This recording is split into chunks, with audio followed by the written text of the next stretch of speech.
Welcome to the Awake and Sober Podcast. It's a podcast about life and recovery through Christ. How's everybody doing today? I'm glad everybody got to show up. It's been a while since we've all been here together. It has been. It's been, And we're here together today, and I'm really happy to see that. The last time it was a little busy. Was. It's a little busy. We're here today. Yes. Yeah, and today's going to be a fun day. Today's going to be a great day. I'm very honored for today's podcast. Why is that?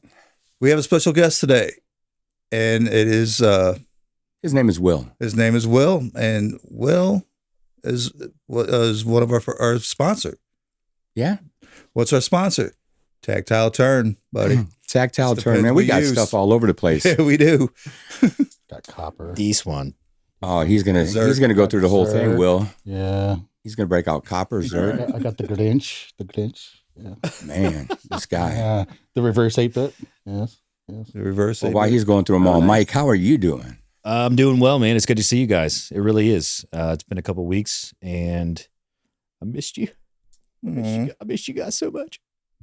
I wish we could say the same. I know, me too. But no, life is good, man. Work's good. Recovery's going well. Last Sunday, we celebrated 2 years sober. Yeah. Congratulations. Thank you. Golf clap. Yes. And starting another new step with my sponsor on Saturday. So I'm looking forward to that. I got 3 days off of work, and I'm going to take advantage. I bet you are. Oh, I'm going to take advantage of it. It's going to be nice. But yeah, man, everything's good. D, how are you? I'm all right, man. Doing all right. Actually, things have gotten better. There's a light at the end of this dark tunnel I've been on for the last couple of weeks. So I'm actually excited. Today went really, really well. And it was really surprising how well today went for me.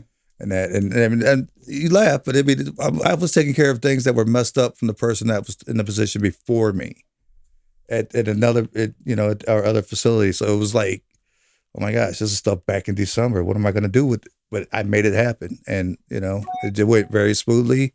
It's handled, and when the person comes in and takes this position from me, it's not going to be as hectic as it was when I did. Good. So I feel Nice. good about that. Yeah. So they'll be able to do their job when they come in. Yes, they can walk right in and just start where I dropped, pass the baton off. And they can take off running. That See ya. easy. They don't have to pick it up and clean up the mess and run with it. They just take off running. Just hope they don't fall flat on their face. Jeremy, Yeah. how are you? It has been a very long 72 hours at work for me. Just busy. Had some guys at the sober living house. One of the guys, he relapsed. So dealing with that till the late hours of the morning. But other than that, everything else is going pretty good. Good deal. Yeah. I guess my turn. How are Yeah, you? what It is about well. you? It is well with my soul. Last night we kicked off. Well, actually, I can't say we kicked it off. We did a soft launch for our Celebrate Recovery, and it was fun. It was exciting just because we know we're right there. We're going to do one more soft launch next week, and then March 5th we're going to fully kick it off. And so, Gentlemen, invite 6:00, 6:15 for dinner. Come join us next Tuesday. Next Tuesday. yeah, it's usually 6 Cool. o'clock for dinner, but we gotta tear down a stage and set up a stage and Yeah, we tear do. down some kid stuff and get it off to the side. Yeah. But that's just temporary because everything's being done. Things are being put into motion and that we won't have to be doing that after a period of time, which is going to be really happy. Yeah, the toilets are installed in the new side, just no Nice. partitions yet. I'll be there. Yeah, it's a blast, man. Don't It's need good a to see. partition. Huh? Don't need a partition. No, you don't, but better to have one. We don't want to see everybody going to the bathroom. Nah. There's not even there's not even doors on the bathrooms yet. This is a church, dang it. Oh, and there's a window in the men's room My right old- at the toilet, dude. You don't want to see that. Where I went to college in Nebraska, it was like an old army barracks. So it was just the toilets lined up. That was it. Just wide open. It was wide open. There you go.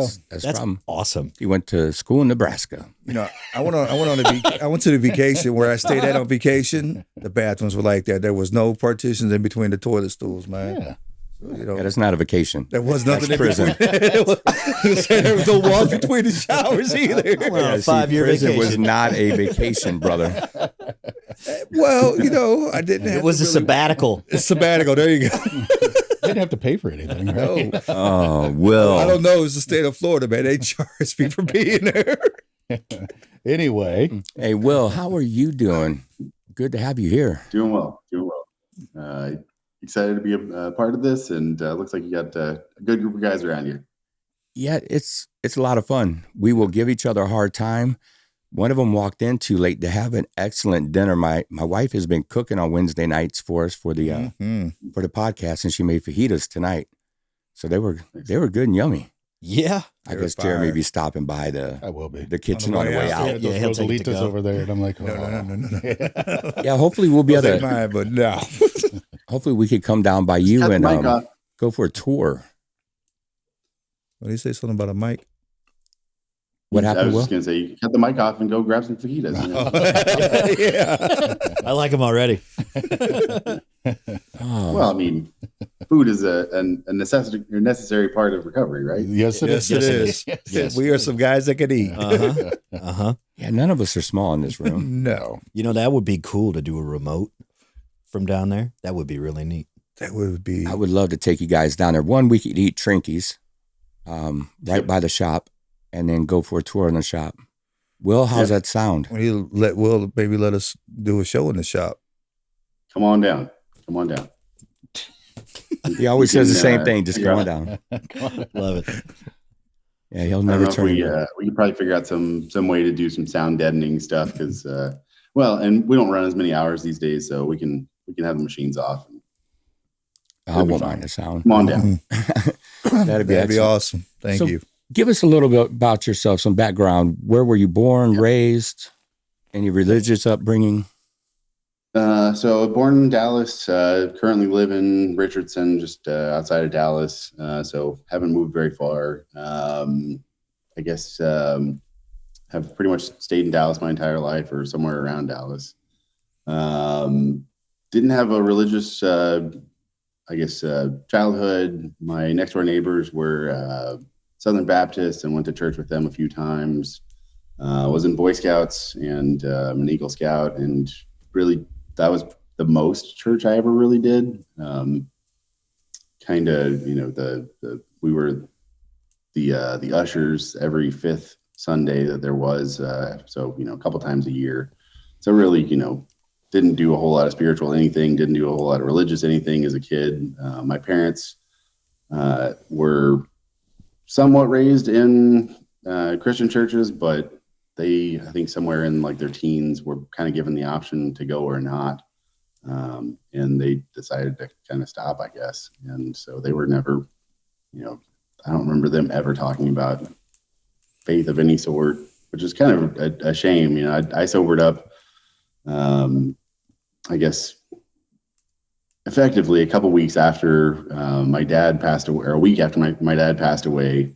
And so, there was never any chance to talk to him about it. And really my mom just, she liked the church for some reasons, but she really never made it a priority in adulthood. And there were some times that she'd mentioned how she sort of regretted that. But, religion was just never a huge piece of, my upbringing.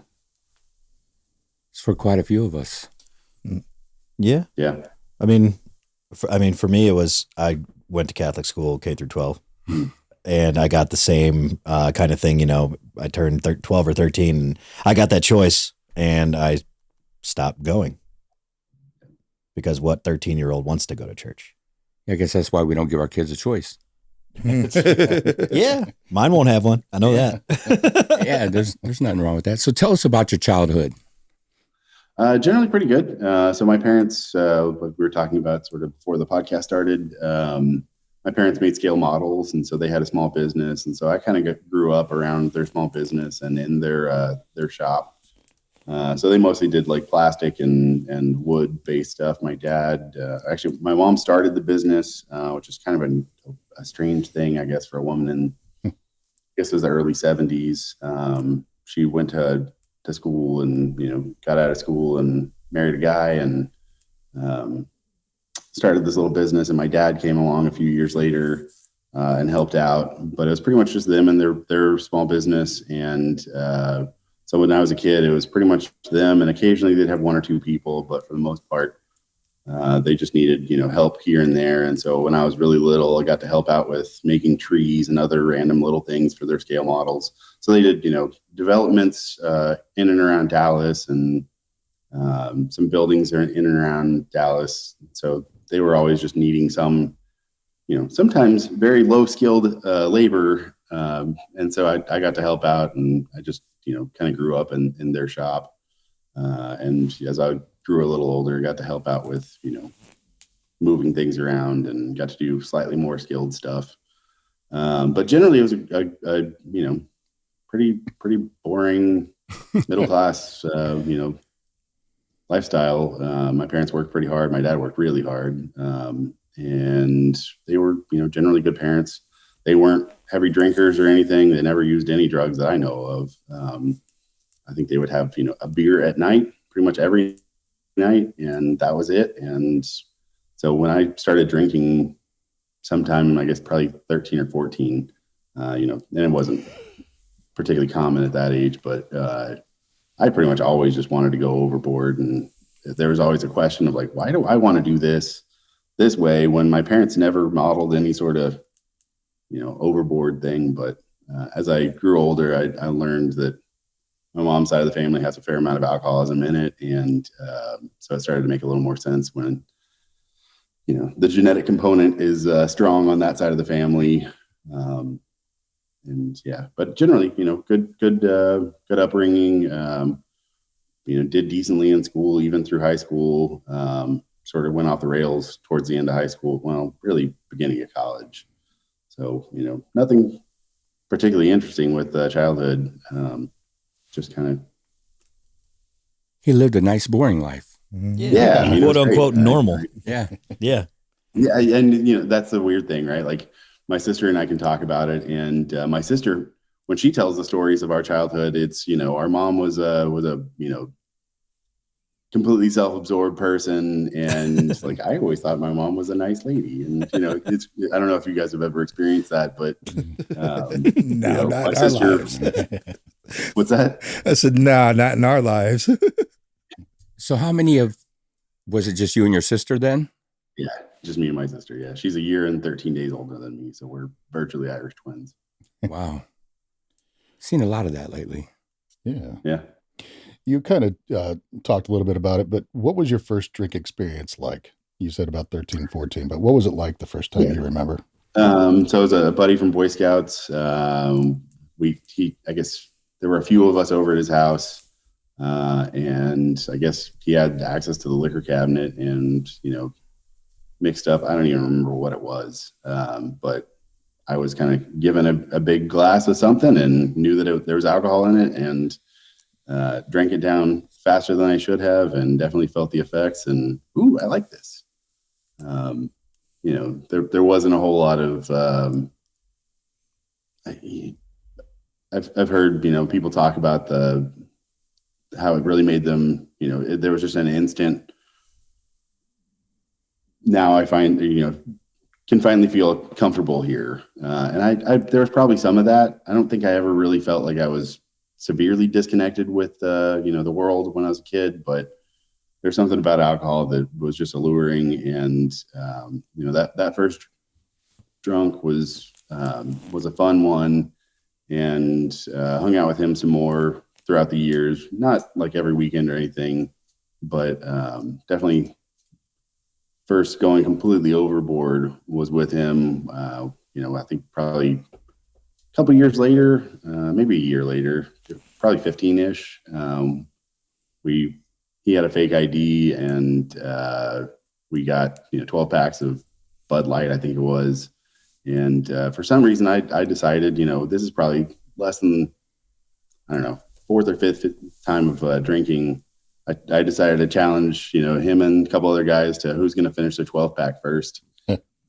Which, I don't remember that being modeled anywhere, or, where I got the idea that drinking these as quickly as possible was going to be a good idea. And of course I ended up throwing up all over the place, and, wake up the next morning, where am I? What happened? And get told these horrible stories of, you went completely nuts.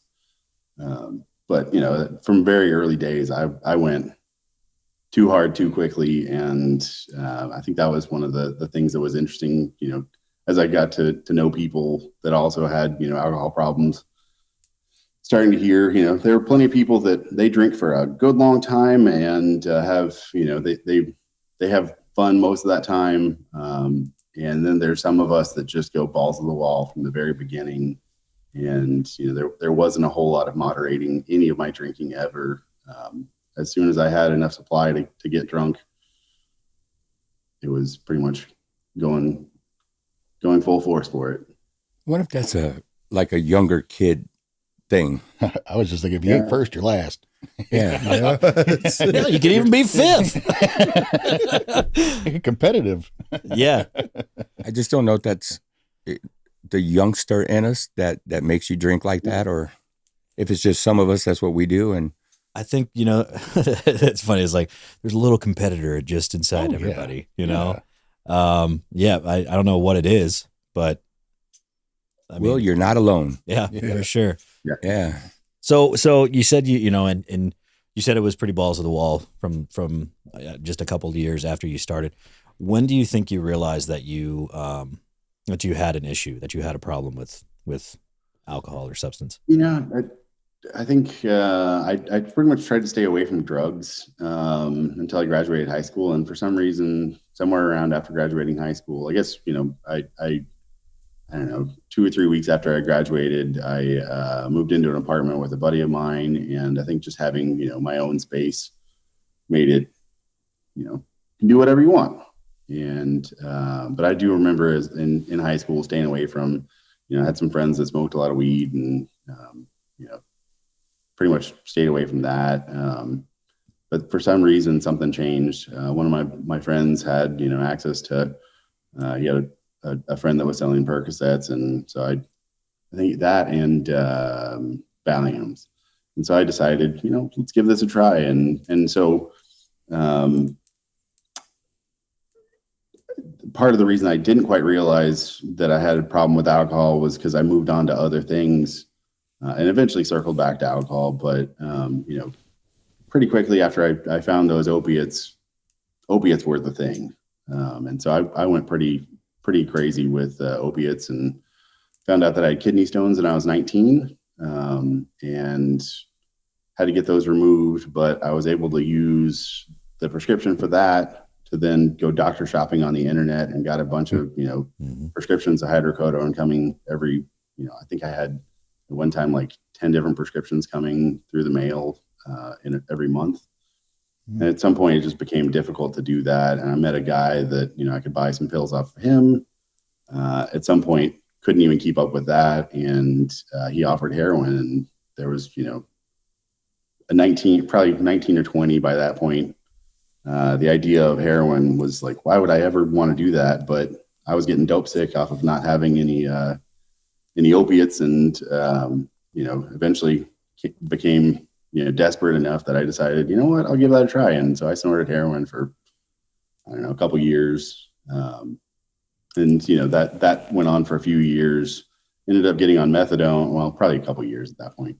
Got on methadone for a little while. And there was a time when the methadone clinic that, you're told to, or I was told to go take drug tests randomly every month. And there was one of those months that I had to take a piss test, and one of my badges of honor, although it's also a badge of shame, is every one of those things lit up. And like, I had to tell the counselor, but I don't do cocaine and I don't do meth. And, well, you tested positive for every one of these things.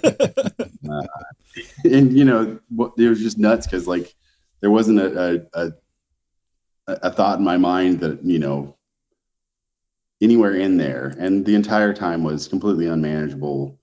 But somehow in my brain, I was able to just justify everything that I was doing as this is fun. And, no matter what the consequences were, that the girlfriend didn't want me around and, eventually dumped me,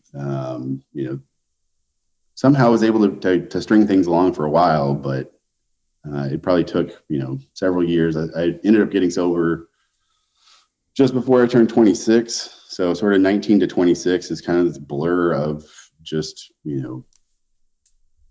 getting high and,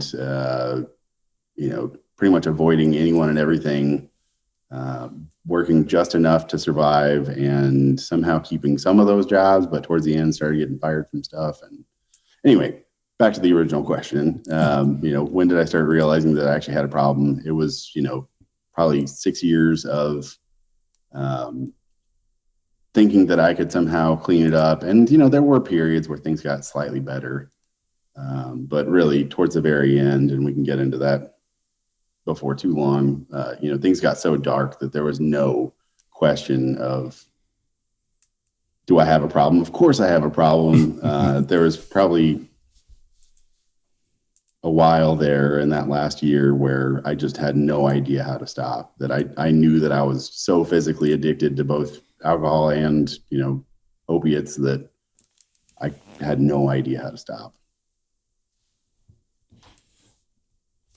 No, don't look at me. My question for him was, what was his last year of addiction like? And he just pretty much answered that. So I was going to ask it in that 6-7 year period. You kind of touched on it a little bit, but what were your relationships like? What was jobs like? Were you job hopping? Were you getting fired? Were you holding on to relationships? Like, what was life like? No, it was. Yeah, what was life like? Yeah, yeah, it was a train wreck, right?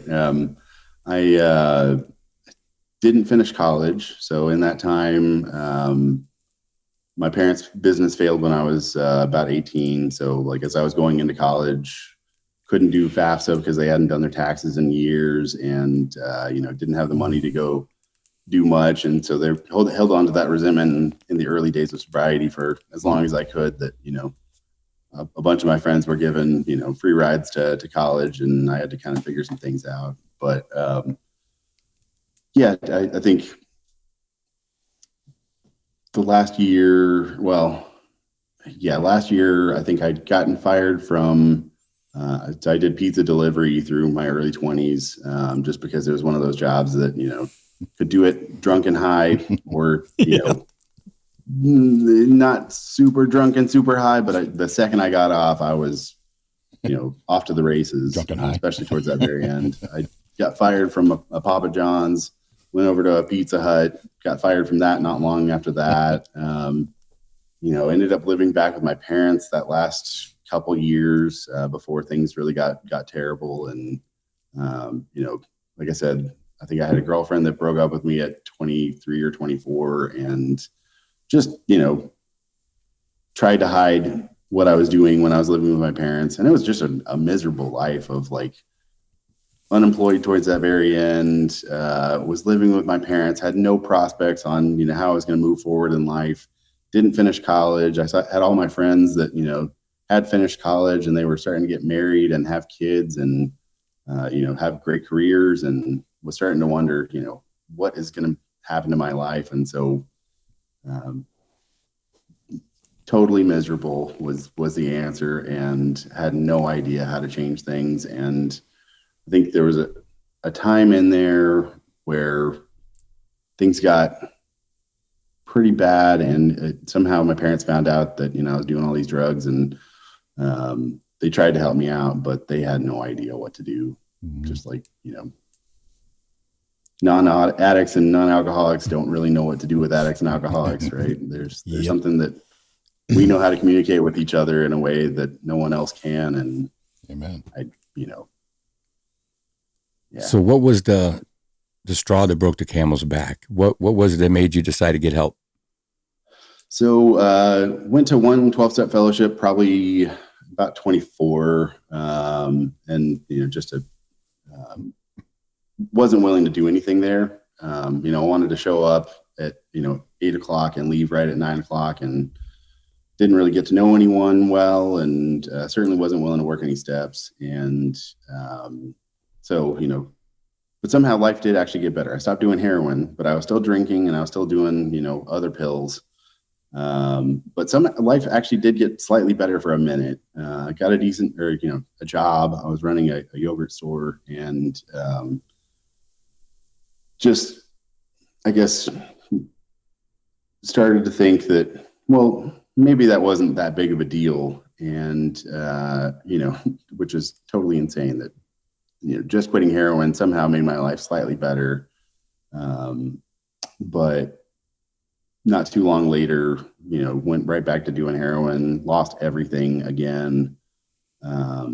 And I think, yeah, my dad, he was having, I think I was living with a drug dealer for a little while.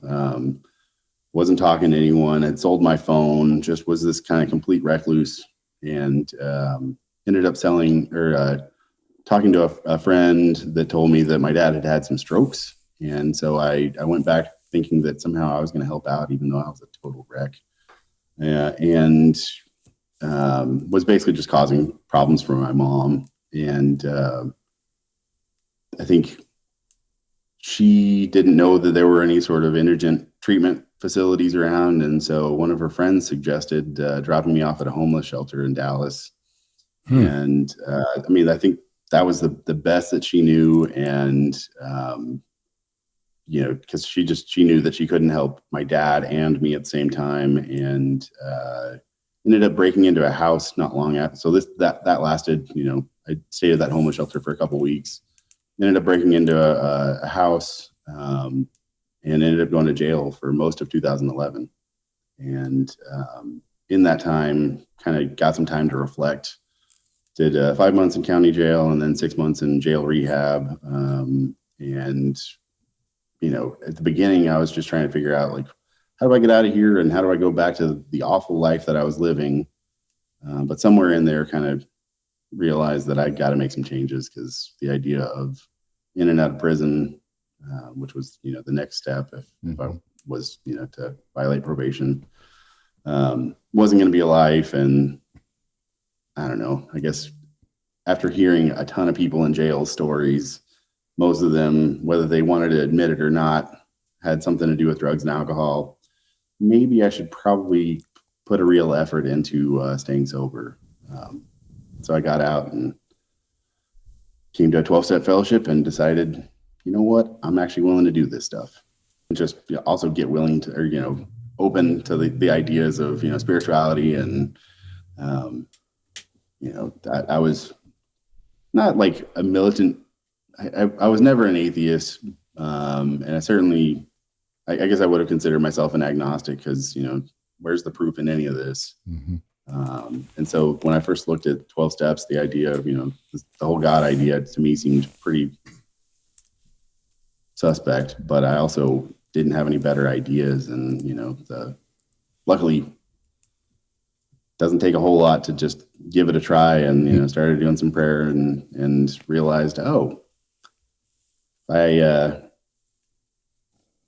if I just give this a try, God started showing up pretty quickly. So no inpatient treatment for you, all 12-step.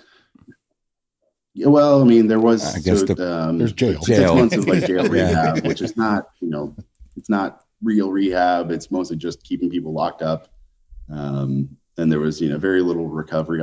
Just the counselor that I had in there had been sober for a while, and she kind of brought a little more recovery into it. But I think, in a way, I'm kind of grateful that it was or wasn't too, recovery related, because it led me to be starved for what I'd seen in that first 12-step fellowship, where like there's something that these people have. And, I knew that I just wasn't willing to do anything there. And so when I got out, there was like just this, I was starved for genuine and authentic people, in a way that, the people in jail, just, you could tell everyone was kind of trying to act like they were important for some reason, but we were all in jail for the similar reasons. But And we don't really have that program here. Not for the jail side, just prison. Yeah. And then that one don't work too well. No. Yeah. Well, and I think that's the sad part is, like, in Dallas, there's, they consider them, it's, still basically jail, but it's, I guess later on, if you do go to prison, there's Safe P, that's the sort of prison version. But they're, therapeutic community. So it's not 12-step based of any sort. There's no God concept of anything. Can't say that it was amazing, but I did come out of there just knowing that I got to latch on to something, and the way that I've been living my life was not a good one. So tell us a little bit about early sobriety then. Yeah, I got a sponsor quickly. Part of the probation stipulations were first week you got to go find someone. So one of the first meetings that I went to, the first meeting I went to was a women's detox facility that I didn't even realize it was a women's detox facility. It happened. Sure. How'd you explain that one? Yeah, right. It was crazy. I'd spent 11 months in jail, and I come out, and I was just looking up on the internet, where's the closest meeting, and I found this place that was a couple miles from. I went to go live back with my mom when I first got out, and went to this meeting, and I just see a bunch of like really sad, but because I'd been in jail for 11 months, really hot girls, and I immediately like try to just leave, and they say, are you looking for a meeting? Because if you are, then this is a place for you. Luckily, there was a lady that was there that told me to go to what's my home group, but she suggested that. Went over to this other meeting, and the first guy that I talked to after that meeting has been my sponsor for the last 12 years. That's awesome. So That is really cool. Celebrated 13 years. First year was kind of the jail year, and then 12 years of actually working a program. But yeah, I mean, I think he was really kind, and he'd had some problems with sobriety early on. He ended up getting sober, after bouncing in and out for a long time. And I think within, the first time that we actually sat one-on-one, I just realized this guy actually knows what he's talking about. He knows what I've been through in a way that not many other people had. And so, he gained my trust quickly. And when he asked me to do something, I did it. He told me to call him every day at 7 a.m. and did that for the first couple of years, and just, kept things really simple. He wasn't trying to explain the whole program in the first hour. It was just, show up and go to some meetings, and we'll work some steps. And when it says to pray, we pray. When it says to write, we write. And, I think that was the sort of magic of it. It wasn't an overwhelming, you got to figure it all out today. Don't have it all figured out today, right? Like, years in, there's still more to learn on this thing. But I got busy with what he was suggesting, and none of it became. I started to get to know people. I started, was told to show up early and stay late and become a part of the fellowship, and really, just jumped in.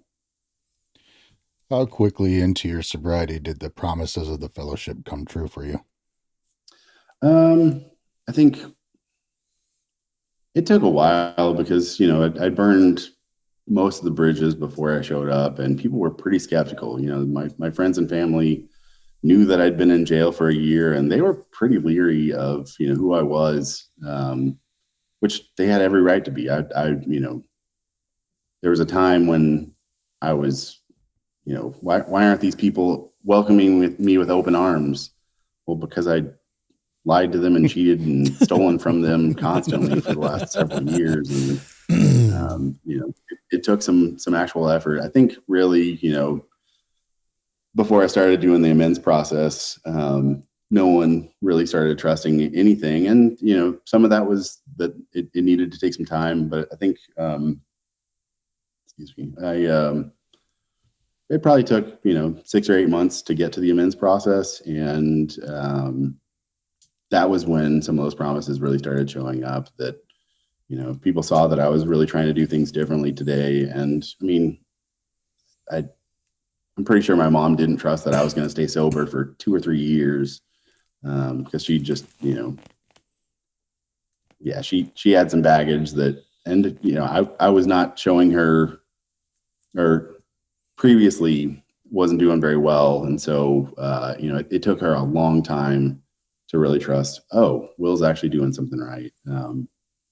And she also tried to keep me away from starting a business, or not, she didn't love her entrepreneurial journey because the business didn't go, super well. She stayed in business for 20 something years.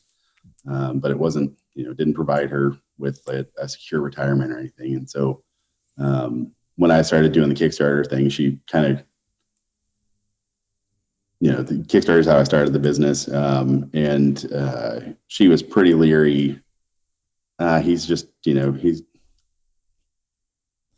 why would he start up a business? He needs to just go work for somebody. And so that probably put a damper on some of the early recovery, or, some of the promises on, well, just, she wasn't trusting much of what I was doing for a while, which was totally fine. But what's your sobriety date? January 29th, 2011. When did you start the Kickstarter? That was July of 2012. So that was one of those terrifying things in early sobriety. A year and a half in. 18 months in. That's wild. Yeah, I mean, that's it, right? Like I'd been out, I got out of jail in like the end of November of 2011. Found out about that Kickstarter in probably February of 12.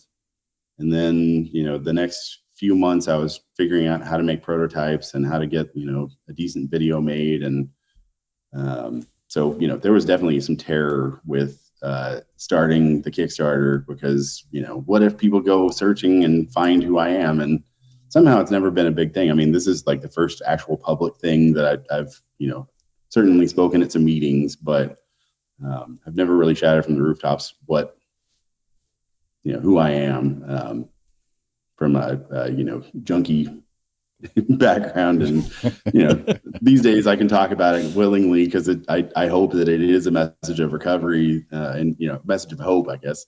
Yes. That people can hear that and like, wait, this guy went to some pretty low lows and somehow has rebuilt his life through a power greater than myself. God has done amazing things in my life. Amen. Yeah, in short amount of time. I mean, 18 months is nothing. Yeah. Yeah. They tell you not to do anything crazy in your first year. But Yeah. Well, and that was the my sponsor's never been particularly, rigid on timeframes for things that he, no matter what you do, it will either bring you closer to God or further away, right? And if you want to go do, some drastic things, like I told him, I think when we sat down to do our my fifth step, he told me that, or I was telling him, I'm gonna do these pens, and he never told me, what kind of harebrained idea is this? Because it was definitely a harebrained idea to start off with. You're gonna go try to raise money from people on the internet. Okay, good luck. And it's always been this kind of, God's going to show you what you need to do. That you'll learn how to trust your gut, and what's right and wrong. Go do some good in the world. so where's that first prototype? Oh, That's a good question. I'm not sure. It's locked in a I don't safe. think I It's in even the still have Smithsonian. Yeah. It should be. There actually might be a box in my garage or maybe at the shop somewhere that has some of that early stuff. We'll come down and we'll But help you I'm look not for it. mental about things. I have seen the collection at Tactile Turn of the pens that you have in the conference room. I'm Yeah. surprised it's not in there, because that's a heck of a. It's, again, so I'm not much of a collector of my own stuff. Like I have, So cool. I don't know, 20 or 30 of my own pens, but I try to live a pretty simple life as far as not collecting too much stuff. I certainly have a fair amount of stuff, but I also just, I'm not an archivist that's really been documenting this whole journey. And there were years where I didn't know if this was going to turn out. Hell, there are times today that I wonder, how it's going to turn out. And I've got 43 employees. So I don't know. I mean, I'm just not that sentimental on, the very first machine. I just wasn't going to have space when I actually moved into my own shop. And so people sometimes ask me, why didn't you keep that? And because it served its purpose, and then it didn't. Yeah. And, I could I think- see that with the machine. I can't see that with that pen. Jeez. Me, I'd still be using it. Yeah.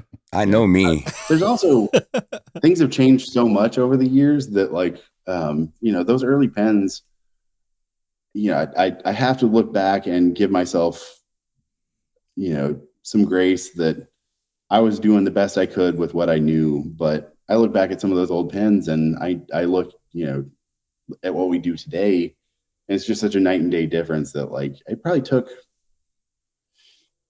3, 4, 5 years before I really became, really proud of what I made. And the crazy thing is like, I customers always loved that stuff, even the early stuff. And so I can be very critical of some of that early stuff, but that's the way that like kind of and I sometimes struggle to say that it's an art, but within any discipline, no one starts off amazing. You got to put in some hours to get decent at something. And so I think that's probably part of the fact that I don't have a ton of nostalgia for those early pens that, I know that I was still very much learning what I was doing for quite a while.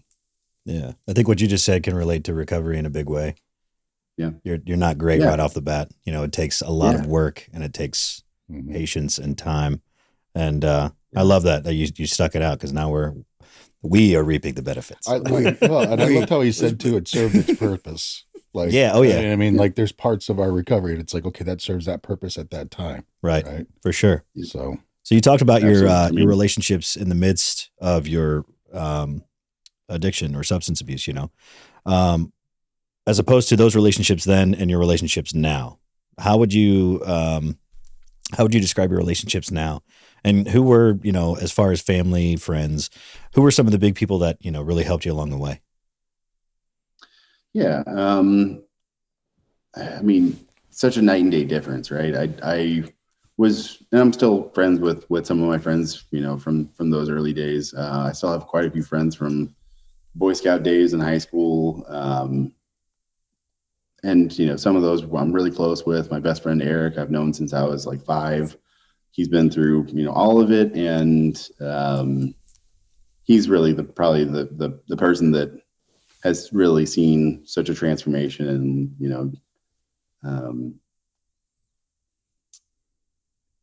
but there's also lots of people that, were there through the active addiction that just never, my parents passed away. So my dad passed away a week after I got locked up in early 2011. My mom passed away in 2018. And so, we were able to completely rebuild our relationship over those, I guess, so it's at 7 years, in a way that was pretty amazing. That, a lady that was, she had to keep me at arm's distance towards the very end. And I think the counselor that I had in jail talked her into letting me, come back to live with her, because, rates of recidivism are pretty high among people that don't have any friends or family. But yeah, just the relationship there was completely rebuilt in a way that was pretty amazing. I think her work ended up calling me the day that she passed away, because I was her point of contact. And like, I don't think I ever actually got told that I was her point of contact for anything. But, we went to lunch every Sunday. I moved out of her house, I don't know, a year or so after I moved in there. But we remained really close. Was able to rebuild the relationship with my best friend, who never really held any grudges. He was always good about that. But I've got a 5-year-old daughter. He's got a 5-year-old daughter, and I think a 9-year-old son. And so we hang out a fair amount these days. But yeah, none of the relationships towards the very end, like I was very much a recluse towards the end and shoved people away as much as I could. And these days I really do try to build community wherever I go, and have a tremendous group of friends. Did get divorced about 3 years ago, but I was married for a while. And, my ex-wife and I are on great terms. we have a 5-year-old daughter that is, the light of both of our lives. And, I guess when I did get divorced, there was like, and I knew that we were going to have, be on pretty decent terms, but it's just amazing that, through divorce, we can still be good friends and be there for our daughter. All the people that I work with, most of them are, it's always difficult to be buddies with employees, but generally most of my employees, especially the guys that I'm closest with at the shop, are good friends. Let's see. You got a great group of guys that work for you, gals too. Oh yeah. I gotta say, I gotta take my hats off to him because he just shared with us that his father passed while he was locked up, and he didn't go back to drinking when he got out. Hats off to you, buddy, because I'd say that would have been something that would have triggered me off the top.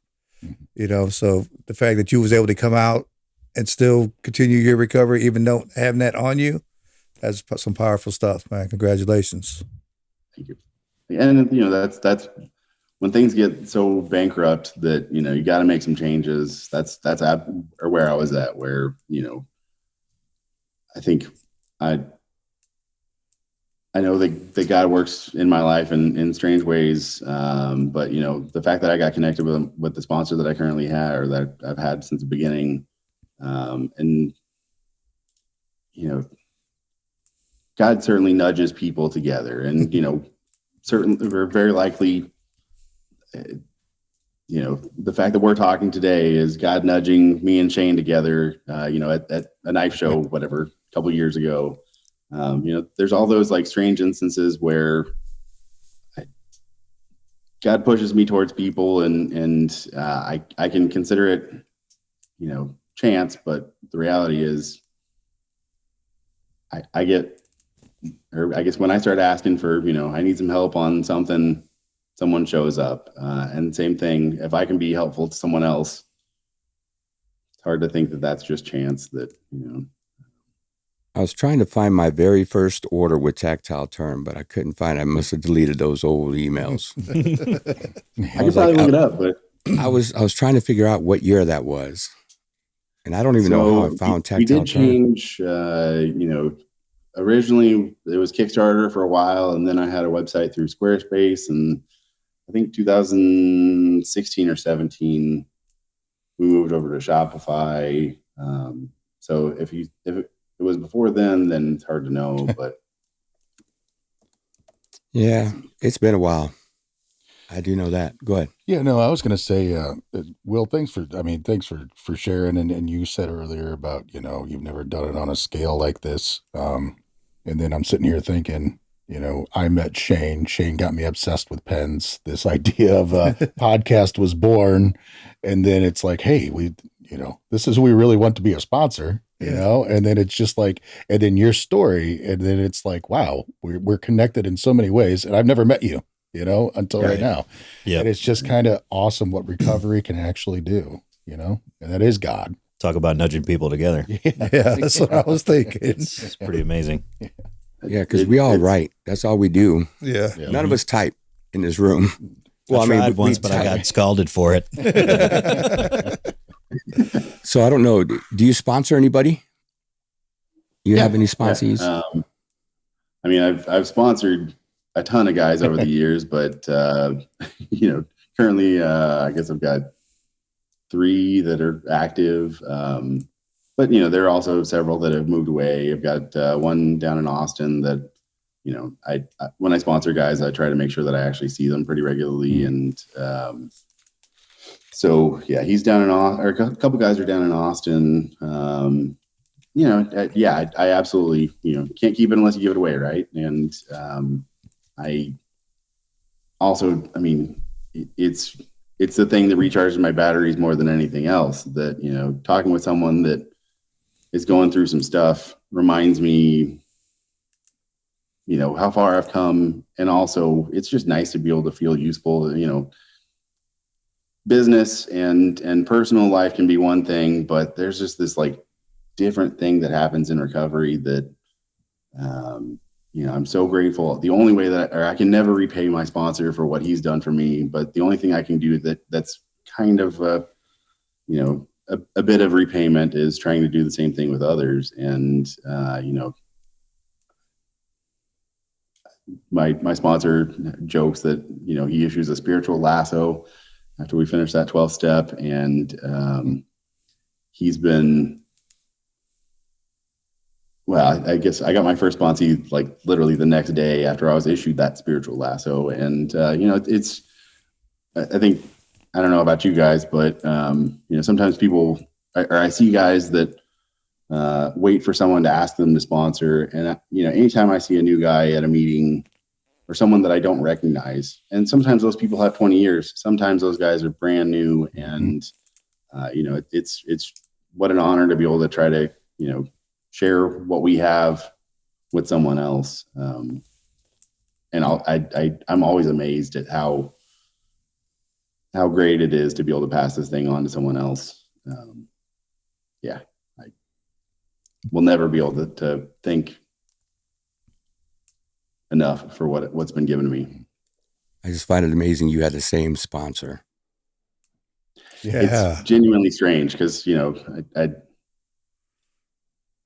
everyone has their own journeys. You know, he moved to Fort Worth, so, you know, an hour away years ago. And I was really debating, is that, you know, do we get to see each other enough? And so I was debating on finding someone else, but he ended up moving back to Dallas not too long after that. And he's just always been this, you know, this great guy that's, but yeah, no, certainly I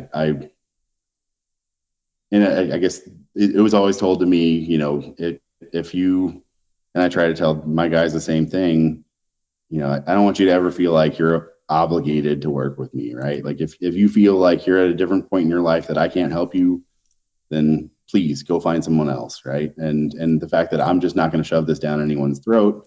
Some people need a sponsor that's really gonna give them probably more stern direction than I'm willing to give. But anytime anyone asks me anything, I'm glad to help out. And it's just amazing how wildly different everyone's, you know, sponsorship style is.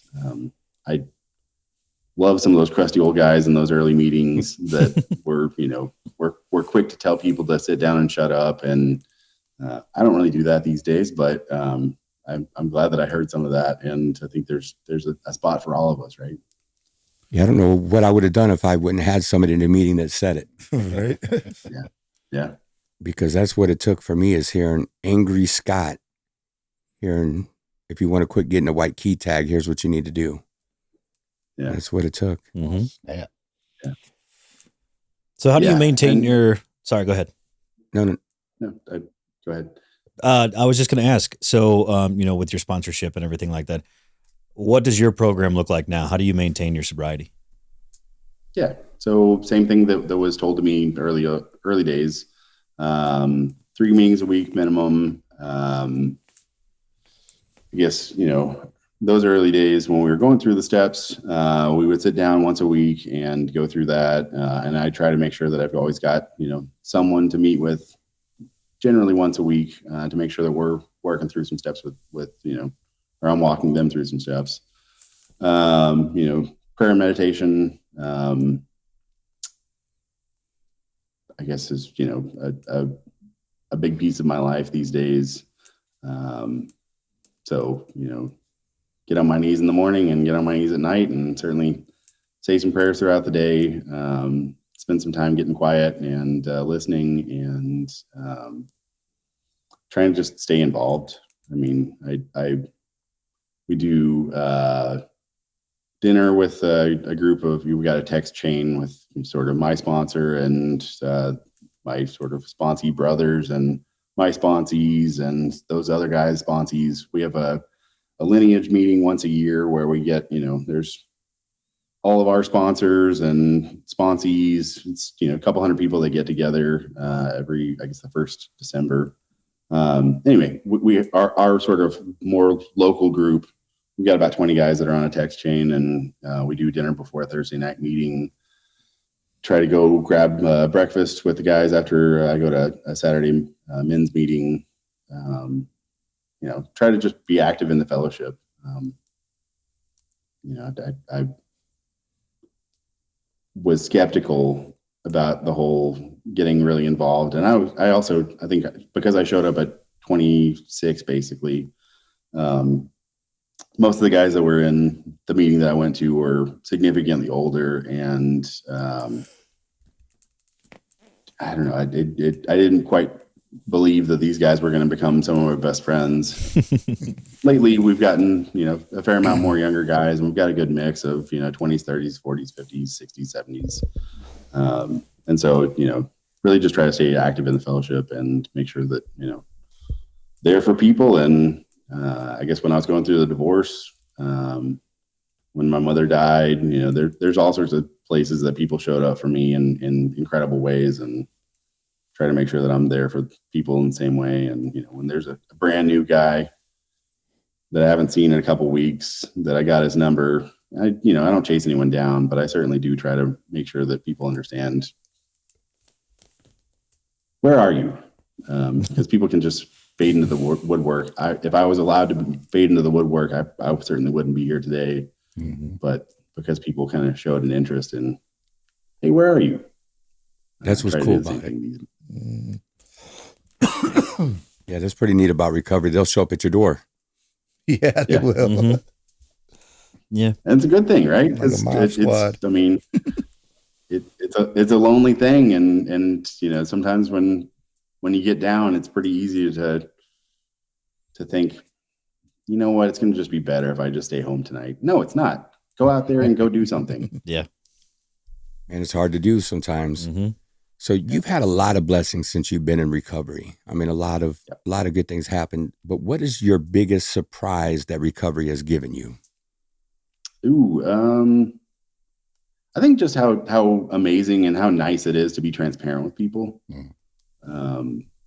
I think that was one of the early Kickstarter lessons. I ran out of money. So I made all these, like the first Kickstarter, I sold about 1,000 pins to 611 people. And I'd made that 1,000 pins, but I ran out of the money to do the shipping. And so I made this terrible website, and I basically did an update on Kickstarter telling people, those pins were supposed to be delivered in, I think, 4 or 5 months, and they took the better part of a year to do. Luckily, those early days on Kickstarter, people were, I got to do updates, and I got to show people the progress that was happening. And, when it came time to tell people, hey, I've run out of money, I'm going to go find a regular job. But if you want, you can go ahead and buy another pin. I made, a few extras. But I was really expecting the pitchforks to come out. And I think this has happened in a few other ways along the journey. But luckily, people pretty well understood, all right, you've put in some hard work. This has been a much harder project than you expected it to be. And there, I think we're, 2 or 3 angry people. The other 611 of them were just, congrats, you've made it this far, and, sold another $3,000 or $4,000 of the pins that paid for the shipping for all of that stuff within a couple of days. But the transparency that I was able to tell people about what was going on. I'm sure I went to my sponsor at the time and told him, I don't know how this is going to go. And I'm sure I don't remember the exact words, but I know he told me basically, tell people what's going on and you'll be surprised. Mm-hmm.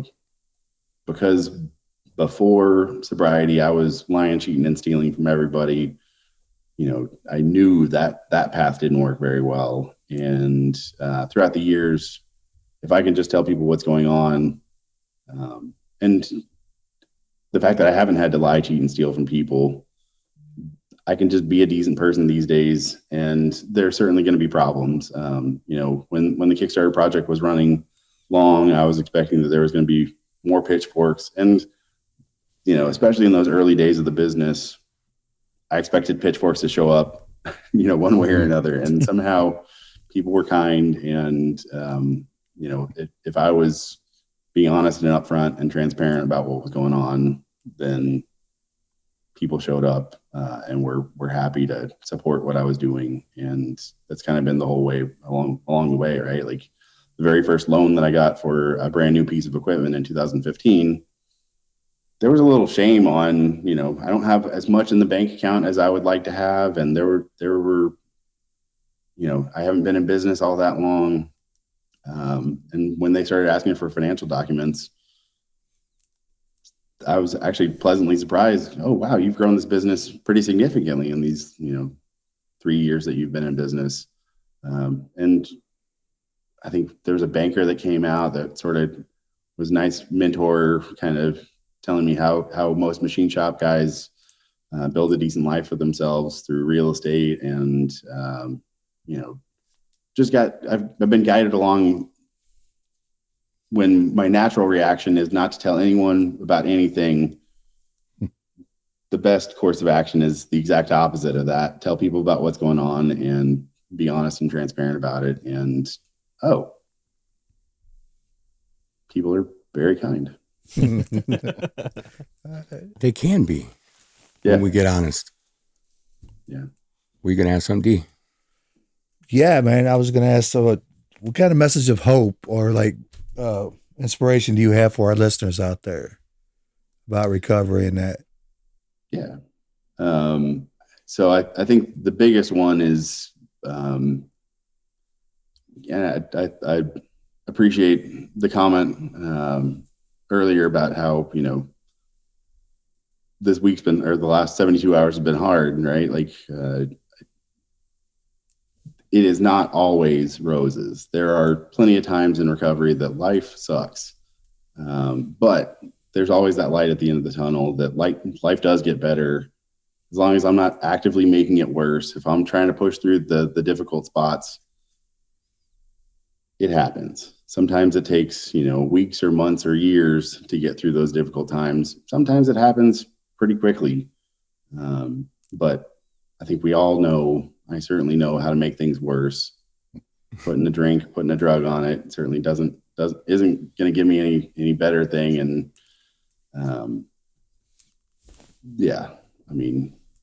life is not all roses, but man, sobriety certainly is the only path that I know that's going to make things better. And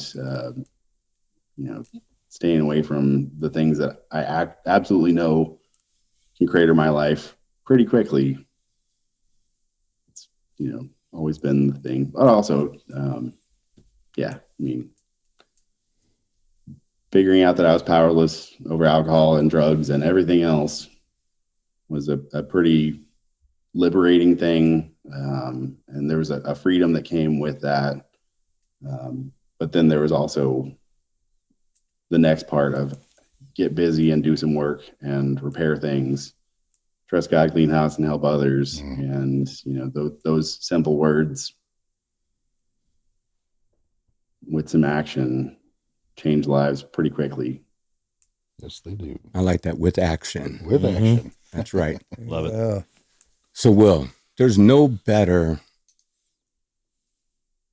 commercial person, I guess, than you for your own product. What all do you have available for people? I mean, pens, pencils, what? Tell us a little bit about Tactile Turn. Yeah. I didn't bring a whole lot of stuff with me. I mean, our titanium bolt action pens are kind of the staple. This is a weird PVD coating that we haven't released. I don't know if we will release it. But our bolt action pens are kind of our thing. And then we do several knives. This is a weird prototype of a different texture that we were working with Shinola on for the knives. But Nice and dirty. I heard it sounds stuff. good. I can't see it, but I heard it. I mean, that's also part of, I think we all, we're all, these things are fun and useful, and, it's nice to use a well-made thing. But there's also a fidget factor that goes along with all of it. That's just satisfying. That the sounds that go with it, the feel, the tactile nature. I don't know if you could hear the fidget it. factor is probably more useful than anything else. I'm not much of a, they're the guys that do spinners and other fidget toys for, their everyday carry. I'm not much of one of those guys, but I do want there to be a fidget factor with my pen and my knife. Oh, I think this weekend we're going to be launching some flashlights at Blade West or Blade Texas. Nice. So we're about to start doing some flashlights. But bolt action pens are kind of our staple. We also do this style called the side click for pens. We got a few different knife models. I love what we do because it's the same kind of thing that I've tried to do with recovery, where it's genuine and it's honest, just clean, simple, well-made stuff, good materials. We have a lifetime warranty with everything we do. Use great quality materials from the very beginning. And when it comes down to it, these are fairly simple items that are just made well. And that's why I love my company. And it's why I love the guys that I work with, because we're all dedicated to the same thing of making good stuff that we can stand behind. We offer a lifetime warranty because we make good stuff and don't. Yeah, and it don't really break. Wouldn't want to stand it. Will, if you need anybody to try out those prototypes, you know what I mean, just to see if you want to go to market with those, I can give you my address after the show. Yeah, I mean, just send them to we're always looking for some extra beta testers. I could be a tester. Yeah. I'm waiting Alpha tester, whatever it is. Yeah. I'm waiting for you to come out with notebooks. Ooh. So we've debated on that, and we have gotten more into for a long time I didn't really want to sell anything that I didn't make. Mm-hmm. But then Greg Stevens, this guy that does leather work, has made some leather slips for us, and some notebook covers. The guy that does our packaging, we found a guy that's local in Dallas that does packaging, and he can do bound books, and so we've considered doing smaller notebooks for note taking. There are times that I use a notebook a fair amount, and then there are times that I don't. And I think one of that conversation, I think it was last year, or the year before, Shane, where we were talking about journaling, and the pen to paper thing is just entirely different from typing. That there's something spiritual that happens when I put pen to paper that doesn't happen with typing. And, it was probably first illustrated when I started writing my first fourth step. The magic that is pens and paper, that somehow different stuff comes out that way than when I type it out. And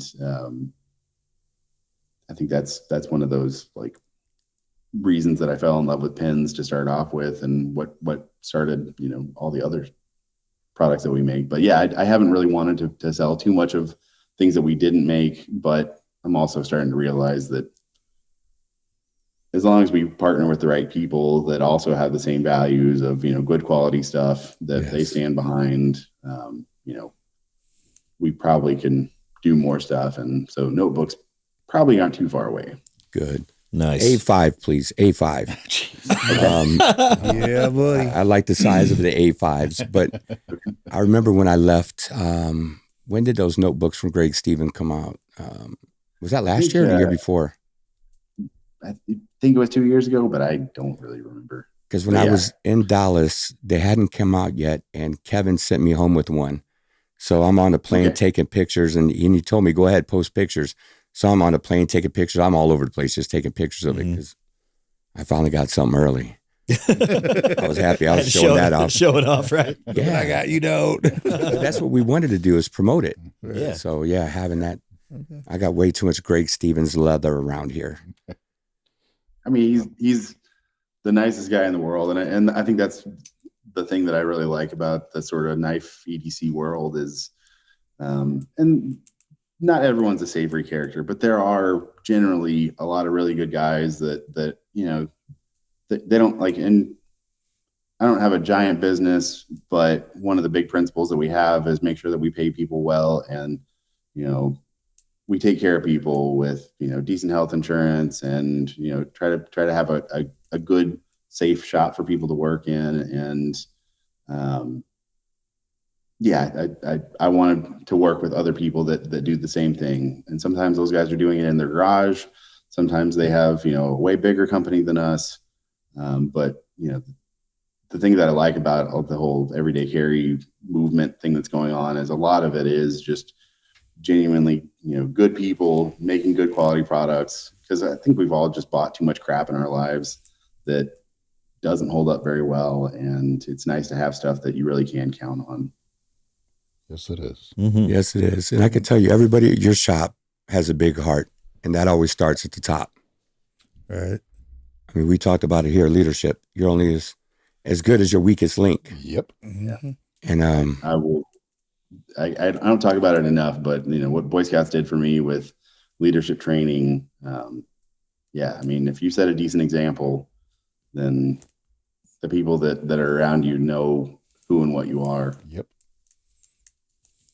well, I don't know. We thank you a ton for sponsoring the show. Yes. I mean, it's a tool that we all use all the way down to the knives. Mm-hmm. I think this is my favorite fixed blade, and I've had some really good fixed blades. Mm-hmm. I like this little thing. Fits well, but I'll never give up a tactile turn pen. Nope. Funny story. So I have two that I use regularly, and I leave one at work because I just want to make sure I have one everywhere. Well, I took it home the other day because I was working at Kirkwood, and I left it on my nightstand, and I had to use a different pen all day yesterday. Oh, man. It was the worst experience. Brother, I would lend you one. I know, and and it's funny, but it's once you get one, and I'm telling everybody, like, once you get one, you'll never want to use anything else, and that is absolute fact. And you guys know my wife, and she thought we were crazy for buying Mm-hmm. this pen. So did I. My first pen. She thought, yeah, you said I was I was crazy. going to bust you out on it, Yeah. too. And now she's got 3, Uh-huh. so it's like, okay. I have And 2 then and she a doesn't like pencil. to write with anything else either. And it's Right. like, okay. Mm-hmm. One of the gentlemen at this square circle that we got going on here almost refused to use one of these pens because it didn't matter to him. And he finally put one in his hand, and now you heard him. It's all he can use. Not only that, Will, but I have one sitting in the armrest of my car waiting for him. It's the golf one, the golf seasonal. And It will be mine. he loves the golf. Oh yes, it will be mine. And he actually turned it down before he ever wrote with one. And now it's waiting for him. I won't sell it to anybody else. I do have a question. How do you come up with your seasonals, if you can tell us? Yeah, good question. So, and I think this is the really great part of growing the company. My taste is, generally boring, like plain titanium or, simple colors. I'm red green colorblind. And so, I see colors a little differently than everyone else. So I'm not the guy that chooses the seasonals. The guy that does our social media, Ed Jelly, is sort of the main guy. But we have a few other people that give some input. If it was up to me, we would sell boring titanium pens and nothing else. But man, that's one of the gifts of, because I don't need to be the only, I think it was years ago, I gave up the idea that I needed to control, or that I needed to have all ideas come through me. That if you got a good idea, let's do it. Let's give it a try. And, the first seasonal Safety First was like a good hit. And it took us a while to really figure out how to do, thousands of Cerakoted pins, but we now have a pretty good team, and we've got 2 good painters and a prep guy, and we're able to crank out enough stuff where we do a pretty good job with really good job with what we do, and it's pretty neat to know that, like, I can trust all the guys in my shop, that everyone's good at a lot of different things, and if I'm here to steer the ship, certainly, but I'm not the guy that makes all the decisions on everything. I had a business partner, my first business partner, my only, but currently I've got a few guys that are also equity partners I've got, I guess, 5 smaller equity partners in the knife company, and then basically 2 guys that are equity partners on the pin side of things. I still have majority on both businesses, but what a weight off my shoulders that, the first partner came on and he basically offered his services for marketing and sales, which I'm still a big part of the sales side of things and marketing as well. But he took some weight off my shoulders, and I quickly learned that it's time to start trusting other people can do stuff. Not that I was ever, too much of a control freak, but it's been really nice to be able to find good people and empower those people to do things that I would never be able to do on my own. And so those seasonals are not my thing, but I think they're all super cool. They are. I'm always amazed what Ed comes up with. We own every single one of them. Mm-hmm. Yeah. Not yet. I need to get my hands on one of those Not yet. safety firsts, though, man. But they're just, whew. Yeah, I have one out there. The only one we don't have is the new ice fall yet. No, I got I did get Conley that for his birthday. My son just turned 14, and now he's obsessed with these pens too. And he 3D printed a box for it. So That's awesome. That is really cool. I'll have to bring that in and show that. Yeah. Yeah. That's awesome. I mean, I think one of my buddies, he's got a kid that's 16, and I've been trying to get him to bring the kid to the shop because the kid sounds very much like I was, where I was a pretty lazy kid, smart but lazy, and something about manufacturing and just keeping your hands busy has been really good for me. And there's something really I guess satisfying about making some cool stuff. And so I whenever I hear stories of a kid that's got a 3D printer, that kid's going places. I don't know what those places are, but I'm excited to hear what happens to that kid in 5 years, what happens in 10 years. We all have strange journeys, but it's pretty neat to when someone's got an interest in manufacturing in any way, and 3D printers are bringing a whole new generation of people to manufacturing. I think it's pretty cool. Yeah. Awesome. Absolutely. Anybody got anything else? No, I just want to, Will, honestly, really appreciate you coming on the show and sharing your story. And it's a pleasure to hear your story. And this always kind of, I know that these guys think a lot of the same thing. It pumps you up, it kind of gets your blood going. And seriously, thank you so much for coming on and being our sponsor and providing people with the best writing utensil there is. And we don't say that just because we use them. We say that because it's true. But thank you again. We really appreciate you being here. I appreciate you guys having me. And I mean, it's been an honor. So thank you. Yeah, I can't wait until everybody finds out you're really in recovery. You work a program. What's that do? I hope it really launches it and see a lot of orders from it because there's nothing better. Right. Yeah. Thanks again, Will, man. It was a real honor to have you on the show, brother. I appreciate you sponsoring us. And tell me, when we started this podcast, I didn't see this coming, but I'm glad that, like you said, we got nudged together here. It was a great pleasure to meet you, brother. So someone mentioned Kirkwood earlier. What was the Kirkwood reference? So we all work in substance abuse treatment, and we have an outpatient facility in Kirkwood, Missouri. Yeah. So my grandparents lived in Kirkwood. Oh, wow. My mom's side of the family. And so we would go there, so that's one of the, All right. is it a suburb of gotta St. be Louis, or is kidding it me. just a neighborhood in? It's downtown Kirkwood. Okay. Right past the train so station. Right past the train station. Yeah. I drove by their house, I don't know, 7 or 8 years ago. My ex-wife's family lives in Gerald now, so it's like an hour away. Yeah. They used to live in Owensville, and so Mm-hmm. I love Missouri. It's such a beautiful place. That's He doesn't live here. That's why he can say that. Let's just say we can't wait to come down there Yeah, I was gonna and say. do a spot because we What's could all use a the, break from this. No one loves, or no one appreciates what they've got. It's always, grass is always greener. Right? Uh-huh. And, there are times that I look at Dallas and like, why do I live here? But there's also a ton of great things that happen. Right. I love Maybe Dallas I'm, cigars. Yeah. I guess an hour east or an hour west of St. Louis is really pretty country. Oh yeah. Yes. Yes, Mhm. it is. Well, that's where their other location is. Yeah, it's kind of funny. About an hour and a half northwest of St. Louis. So Yeah, they're northwest. So, hopefully one day we'll be able to get down to visit Tactile Turn, eat some Trinkies, Mhm. Best food ever. And possibly do a podcast right there in Tactile Turn Shop. That would be awesome.